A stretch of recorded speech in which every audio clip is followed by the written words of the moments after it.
So 34 minutes after 6 right here on the AM show, time for us to do the newspapers and the online portals. We're bringing you all the news that are making rounds here. Bernice, maybe you could start off with a few of these stories here. I think I would have to start with the Finder newspaper. Okay. And obviously, you don't know, the Finder has some pretty interesting stories to lead their page with. But there's an interesting editorial here. It says, Tomato, a neglected gold mine, and brings to bear the issue happening in Nigeria. The fact that they really need tomatoes but can't get access to them. It's become a bit of a problem there. So finding tomatoes in Nigeria, it's a pretty difficult situation there. And the Finder has an interesting piece on that. It's on page 2 of it. You can go ahead and read in detail that story. There's also EPA to revoke permits of plastic manufacturers if, okay. Yes. As usual, we get the EPA speaking a lot, but when it comes to acting, it becomes a bit of a problem. But also on the front page, it says GIS calls for solid border infrastructure. Also on the front page, it says the story is on page 4. And then developer builds on road. Lekma accused of complicity. So you can see the building there, and someone busily putting up a structure in the middle of the road, we are told, and it's causing a bit of controversy there. But why do we always do that to ourselves? And then we'll wait for the floods to come, and then we'll start blaming people again. I'm just trying to understand why we always do this to ourselves. We see the rots, we see the wrong, we allow it to go on. People perpetrate all sorts of things, and in the very end, it comes to bite us back. It just tells you where our society has gotten to. I mean, individuals don't even have the feeling of guilt when they're doing the wrong thing. It's surprising. You should know that you're doing the wrong thing. You should know that you're building at a place that's demarcated to be a road in the future. And you're doing that. I mean, if the authorities are not doing the right thing, can't the individuals also realize that, no, this is wrong? There's no sense of guilt. Everybody does what they want to do. So it is well. It will happen. It will. It starts from individuals. If we decide to do the right things in the first place, I mean, you wouldn't need to have people. Law enforcers won't struggle if we all do the right thing. Anyway, so that's it for the Finder newspaper. Okay, let's do the front page of the Daily Graphic. And Mampong fire victims buried, and Kumasi police arrest 10 suspected armed robbers, and ECG workers on war path. We brought you that story earlier on our AM news, and it says gives PURC 7 days to retract directive to suspend new billing software. Now, Kwabna, that story about the Mampong fire victims, and it's in the center spread of the newspaper. It was a really, really, really sad ceremony to witness. And there you have it. Pupils from the Emmanuel Presbyterian Model School praying for their departed mates. That's really, really, really sad. The emotions, and that's the mourners at the funeral grounds over there. And the Suhum Hene Osaberma Kofi Aye and his elders at the funeral ceremony. And this unfortunate incident has brought the whole town together. And it is well. It is well. And in the center spread as well, we have devolve education management to districts to improve quality. Okay, it's also about decentralizing education. We'll bring you that sometime later in the show. We'll be talking about that and speaking to some stakeholders in the education sector. And on the back page of the Daily Graphic says 4 regions to benefit from teleconsultation centers to improve health delivery in remote areas. I'm wondering if those remote areas would have access to all they need to be able to work with this teleconsultation. Anyway, so let me just read a bit of it. It says 4 teleconsultation centers, TCC, are being established in 4 regions to help improve healthcare delivery in hard-to-reach areas. The beneficiary regions are the Upper East, Central, Volta, and Ashanti. The establishment of the centers follows the successful implementation of a 3-year telemedicine pilot project from 2011 to 2013 in 30 communities in the Amansi West District in the Ashanti region. It goes on and on and on about the project. But Kwabna, if it's in hard-to-reach areas, I don't know how this is going to work. You know, such places really struggle even with network coverage, and so I'm wondering how this teleconsultation is going to work. But let's see. They might probably use VPNs. They might create virtual systems around this, so it might facilitate the whole process. But we'll see how it goes. Yeah. Let's do the Ghanaian Times newspaper now. And on the front page of the Ghanaian Times newspaper is public utility workers kick against ECG concession agreements, and it's to try on a in term, right? It's gonna happen anyway. There isn't much you can do about it, you know. So, but that's the story on the front page of the Ghanaian Times newspaper. It comes with the picture of Mr. Tokwamena Bondikwe, who's General Secretary of the Public Utilities Workers Union. I'm sure there will be a bit more discussion on this very issue later. There's also another issue of power. Akosombo Dam level drops low, and indeed that's the big story on the front page of the Ghanaian Times newspaper. And it isn't that this is news, really, is it? No, it's not. Dr. Boom even spoke and about it. And it says it operates at half capacity now.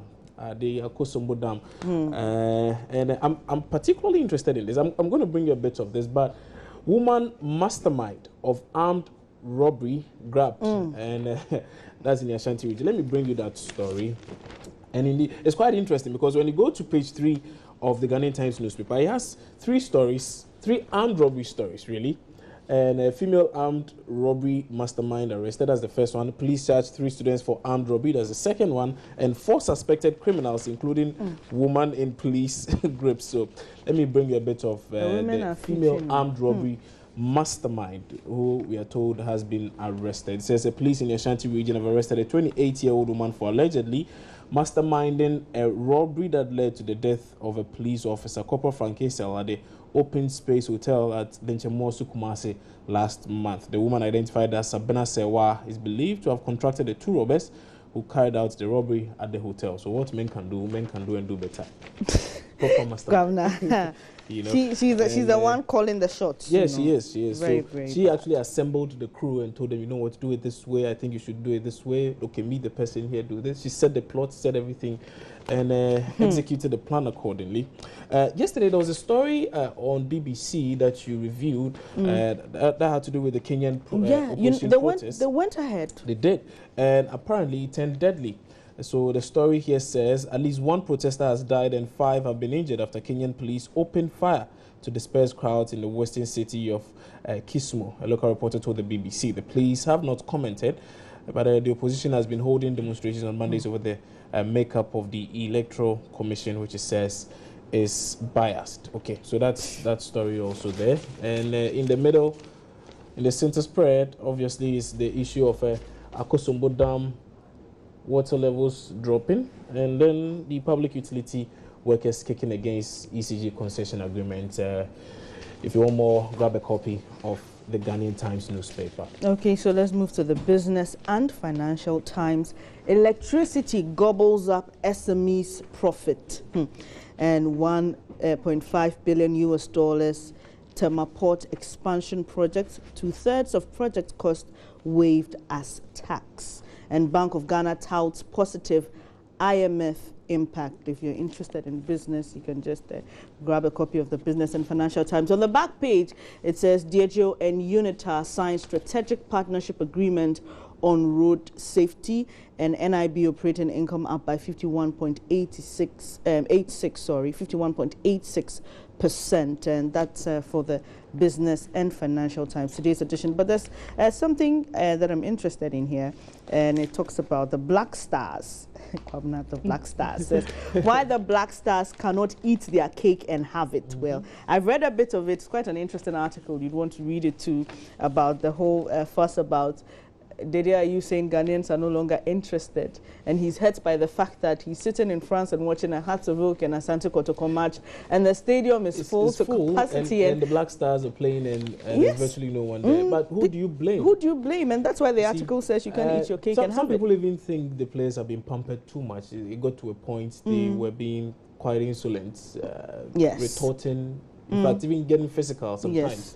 You know, and it gets to a point people say, you know what, it's okay. You go ahead. Okay, go ahead. We are not interested. Yeah, we're no longer interested. Yeah, so. and I'm tired of going to the AFCON and not coming back with a cup. Maybe if they do that, they'll win my love. No, but if probably we had resourced other sporting disciplines like we are resourcing football, particularly male football, maybe we would have gained a lot more recognition on the international stage Front, than we are. Anyway, that's it for the there still seems to be a lot of robbery stories. And one on the front page of the Daily Guide says, Cop leads Kumasi killings. And that's pretty disturbing. The policeman leading killings in the Ashanti regional capital. There's also the story of a Commander Sugar factory shutting down and tears flow for fire victims. Let me try and bring you a bit of that story, maybe just a paragraph of it.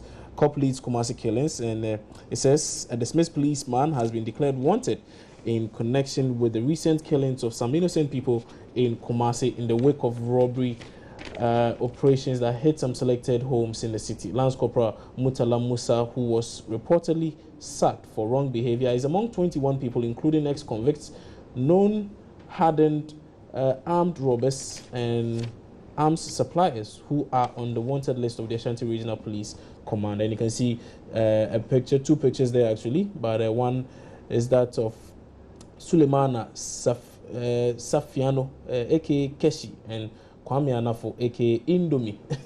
That's his nickname, Indomie. And there's also another picture of Tanko, who I believe is the police officer here. But there's an interesting piece by Akosia here. You can see Commander Sugar Varsity. Okay. And you can see someone there. I don't know who it is. Well, quite an interesting page. Semester periods. Admissions in progress. This is your season. Semester periods. First semester opening 2 days. Vacation 6 months. And then you can look at the second semester. Opening is 3 days and the vacation period is 9 months. As another piece by Akosia in the Daily Guide newspaper. But why will they shut down for maintenance work just after? Okay. Well, okay, so let me just do the Daily Heritage on the front page. The state drags feet on NDC Kingpin's trial as AG fails to file response 41 days after being served. And MPP jealous of Alote Jacobs, says Central Region NDC, and pleas on manhunt for suspected gold regalia thief. And on the back page says it was too easy at Barcelona, and that's according to Danny Alves. And wrong anthem played before match. You know that happened in the Copa America. Terrible, so bad, so bad. I don't know how they. They blamed it on the technical challenge. Wow. Yeah. Beyond the shores of Ghana. Things are happening. Well, let's just go into the online portals and see what's happening there on myjoyonline.com, and we'll quickly wrap up what's trending for news today.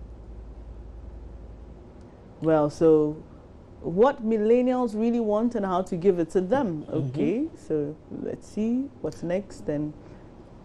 Oh, that story. Hillary Clinton, we are told she's actually won the Democratic nomination.